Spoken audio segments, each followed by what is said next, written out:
Hello বন্ধুরা, আজকে আমার সানডেতে লাঞ্চে কী বানাচ্ছি তোমাদের সঙ্গে একটু দেখাই। বানাচ্ছি উচ্ছে দিয়ে বেগুন ভাজা। উচ্ছেটাকে আগেই একটু তেলের মধ্যে নুন হলুদ দিয়ে প্রথম ভেজে নিয়েছি, যখন একটু সামান্য ভাজা ভাজা হয়ে গেছে তারপরে দিয়েছি বেগুন। আমার উচ্ছে বেগুন ভাজা রেডি হয়ে গেছে। এটা খাবো ঘি দিয়ে, গরম ভাতে খেতে খুব ভালো লাগবে। এদিকে বানিয়ে রেখেছি কাঁচা আম দিয়ে টক ডাল। টক ডাল খেতে গরমকালে খুবই ভালো লাগে, তাই বানিয়ে রাখলাম। এদিকে ভাতও বসিয়ে দিয়েছি, গরম গরম ভাত হবে।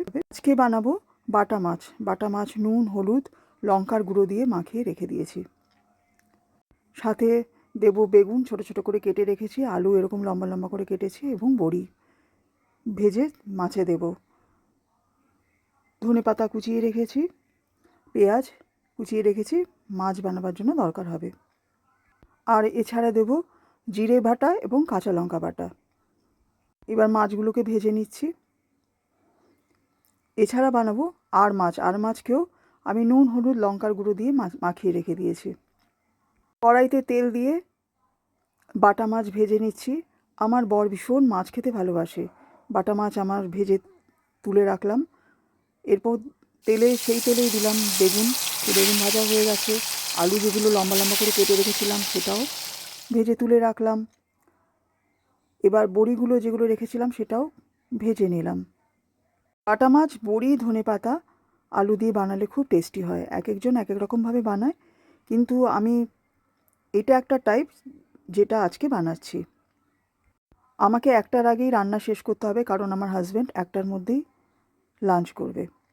মাছ রান্না করার জন্য প্রথম দেবো কালো জিরে ফোড়ন, তারপরে 2-3টে কাঁচা লঙ্কা থেতো করে রেখেছিলাম সেটা দিয়ে দিলাম। সেটা যখন একটু ভাজা ভাজা হয়ে যাবে, সুন্দর গন্ধ বেরোবে, দিয়ে দেবো এতে কেটে রাখা পেঁয়াজ কুচিগুলো।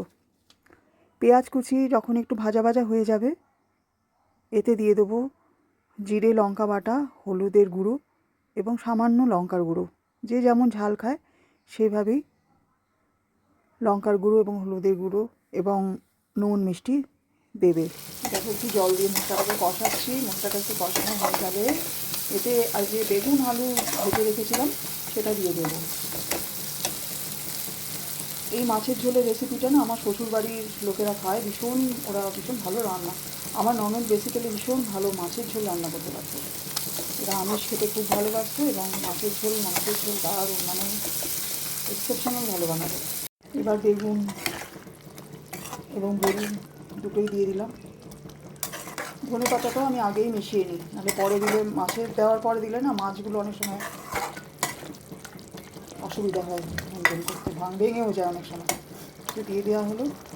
এবার একটুখানি কষিয়ে আমি জল দিয়ে দেবো। অবশেষে মাছগুলো দিয়ে আরেকটু ধনেপাতা ছড়িয়ে দিলেই আমাদের বাটা মাছ আলু বড়ি বেগুন দিয়ে রেডি হয়ে গেল। তো বন্ধুরা, এখানে ভিডিওটা শেষ করছি। কেমন লাগলো ভিডিওটা জানিও।